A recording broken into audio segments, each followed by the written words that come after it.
Can you give me your thoughts on your team's performance and the result tonight? Of course, the result, disappointing performance. I think the players, I was proud of their spirit and the mentality. They kept going, they kept fighting. We made mistakes tonight and got punished by good players. 65 minutes was still in the game. We get to 2-1, and we then are looking to make some changes to keep fighting into the last period of the game. So we stayed in the game against a good side, and then we conceded the third goal, which then made it very difficult for us. So Mikel's finished his last two goals really well, puts a shine on it from his perspective, and we lose the game 4-1. So yeah, disappointed with the result. Obviously, the red card made it difficult for us, but yeah, we have to accept we lost the game and look to get ready now for the weekend. What were your thoughts on the red card? Obviously, it took a VAR review to give it.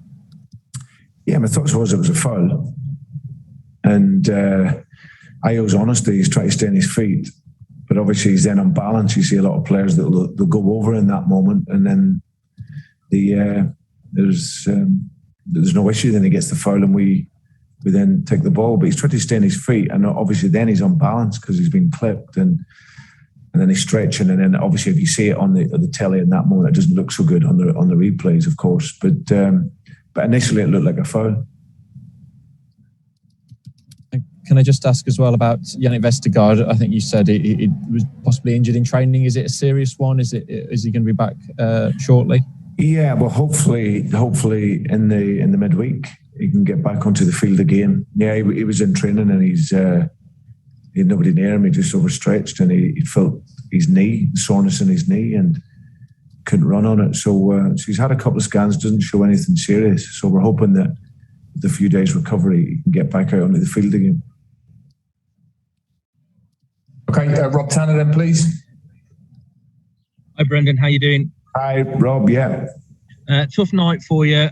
Obviously, a tough week as well, losing Vestergaard. Hopefully, that's, as you just said, isn't serious, but also losing Iosi now. You've got a week left of the transfer window. Does this in any way change your plans at all? Will it force you to do a bit more business if you can?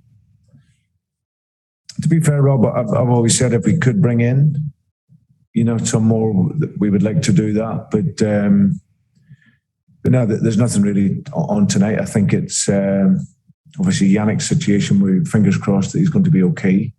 We just out of luck at the moment. We our centre halves, and obviously it's a very important part of the field. So yeah, we're going to see what we can do over the course of the next week, and if we can, great. If not, then we'll have to go with the squad that we have. Thank you.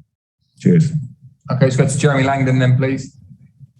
Yeah, hi Brendan. Soyuncu had a really tough night tonight against Antonio, didn't he? I mean, how did you see that matchup? Yeah, no. Well, I think Mikel was outstanding in the evening. I think we presented the first two goals. We give the ball away, so that put us on the back foot. And like you say, it was a tough night for him. But I think I look at Mikel and his performance was outstanding, strong, aggressive, and his last goal was a great finish. So yeah, give credit to him. Cards has had better days and better nights, but he'll bounce back and we'll get ready again for the weekend. And just on West Ham, top of the table, I mean, how strong do you think they actually are this season compared with last? No, I think they're a strong side. They finished in the top six last season, and a very good side, strong. They've got most of the players fit, which helps, and that need that little bit of luck as well. But still very early, but it's two good wins, 2 out of 2 for them. They'll be happy with that. Like I said, it's very, very early, but they're a very good side. They've got Mikel and the boys up front are strong and they can score goals. And like I say, like ourselves, they'll be hoping that they can keep players fit and give you a chance to compete at the top end of the table. Thanks, Brendan. Cheers. Okay, Jim Conlon. Hi, Brendan. I suppose you mentioned there the defending and about the manner of the goals and the first 2 goals. Was the second goal particularly displeasing for you, Ben Rama's goal, the sort of softness of it? Yeah. I think that the first 2 goals, Jim, were avoidable. You know, we started the game. We had to be patient. They were defending in a mid to deeper position on the field, so you have to work them side to side to try and find the space. And I felt when we got through, then we looked like we could carry a threat. So the last thing you want to do is present them with goals, and we obviously did that with the first 2. And you do that against good teams, then they'll punish you. So yeah, we're disappointed with that.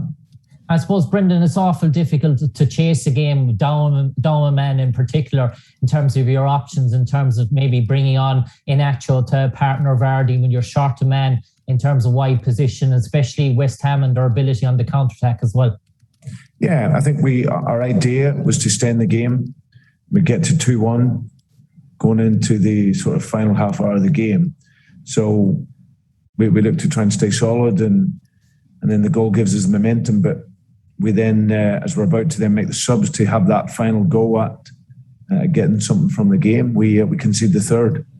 And then from there, it was difficult for us. You know, they can then keep the ball with comfort. You can't really go chasing it 11v10.